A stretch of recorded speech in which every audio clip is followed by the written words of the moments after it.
Баршаңызға сәлем, есімім Назира, каналыма қош келдіңіз. Бүгін сізбен осындай бір керемет бір бисквиттің рецептісімен бөліскім келіп отыр. Үлпілдеп, көтеріліп, әдемі пісетін рецепт. Видеомды соңына дейін қарап, менімен бірге осылай жасап көріңіз. Міндетті түрде өте дәмді және жылдам дайын болады. Егер де каналыма тіркелмеген болсаңыз, каналыма тіркеліп, лайк басып, достарыңызбен бөлісіп қойыңыз.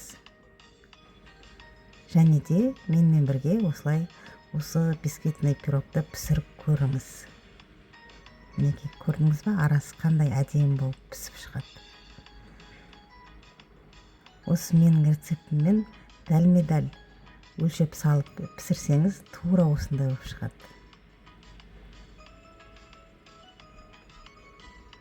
Өте керемет. Және де бұл бисквитті дайындау үшін көп нәрсе қажет емес. Үйдегі бар затпен пісіруге болады.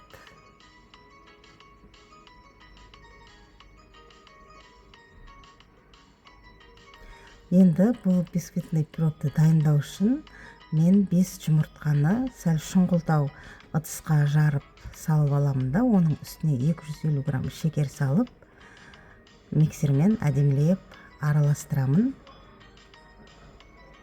Әдемілеп араластырып алып, сосын үлкенірек ыдысқа ауыстырып құямын. Оның үстіне 100 грамм сұйық майды құйып, венчикпен араластырып аламын. Және де 250 грамм ұн қосамын. Ұнның бәрін бірден қосып тастамаңыз, жайлап шетінен қосып араластырып, сосын жаңағы 10 грамм қамыр қосқышын қосамын. Жақсылап түйіршік қалдырмай әдемілеп тұрып араластырып алыңыз венчикпен осылай. Кемек сәл сұйықта болып тұр. Қалған ұнды қосып, осылай шетінен кішкене қосып араластырып аласыз. Міне, ұнның қоюлығы осындай қаймақ сияқты болу керек.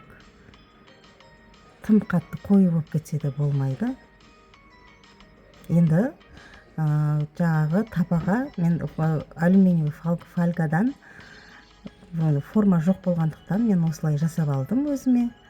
Духовкада 180 градуста 40 минутта пісіріп алдым. Неге көріп тұрғандарыңыздай, духовканың ішіне кіргеннен кейін бұл көтеріледі әдемі болып. Неге мен бисквитім дайын болды.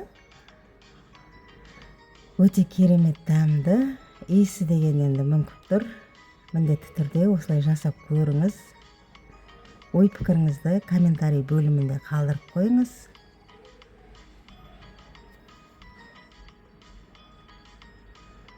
Өте керемет енді. Видеомды соңына дейін қарап, каналыма тіркеліп, лайк басып, достарыңызбен бөлісіп қойғаныңыз үшін сізге көп рахмет. Менің каналымнан алыстамаңыз. Менің жаңадан шығатын рецепттерімді қарап, менің осы рецепттерім бойынша дайындап көріңіз міндетті түрде. Каналымда келесі кездескенше аман сау болыңыз. Осы бисквитті міндетті түрде жасап көріңіз. Қараңызшы қандай керемет. Жұмсақ, әп-әдемі, дәмі деген вообще керемет. Сау саламатта болыңыз.